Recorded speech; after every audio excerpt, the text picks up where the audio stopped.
Ja. Det er hende, der ringede til mig, og så tænkte jeg, hej nu. Og så skyndte vi os at aftale en dag. Ja, vi er også godt være stolte af den. Jeg blev i november. Og i november? Jeg blev ved selv.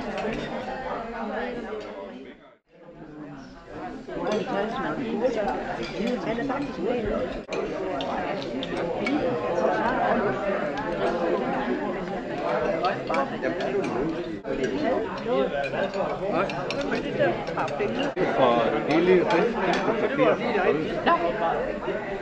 Og I ved jo godt, at Axel han døde. Ja, det fik vi da at vide derovre. På den der rottehul. Nå, jo, ja. Så da vi kom, så siger hun, jeg har en overraskelse.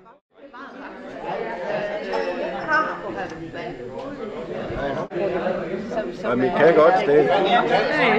Det bliver nok torsdag der. Jeg ved ikke, om Frank han har skruet meget, men ellers så... ja. Det behøver jo ikke at være... en... Jeg tror lige, jeg spørger lige. Det er også en tradition, fordi nu vi har sådan en tale og så meget, så betaler vi.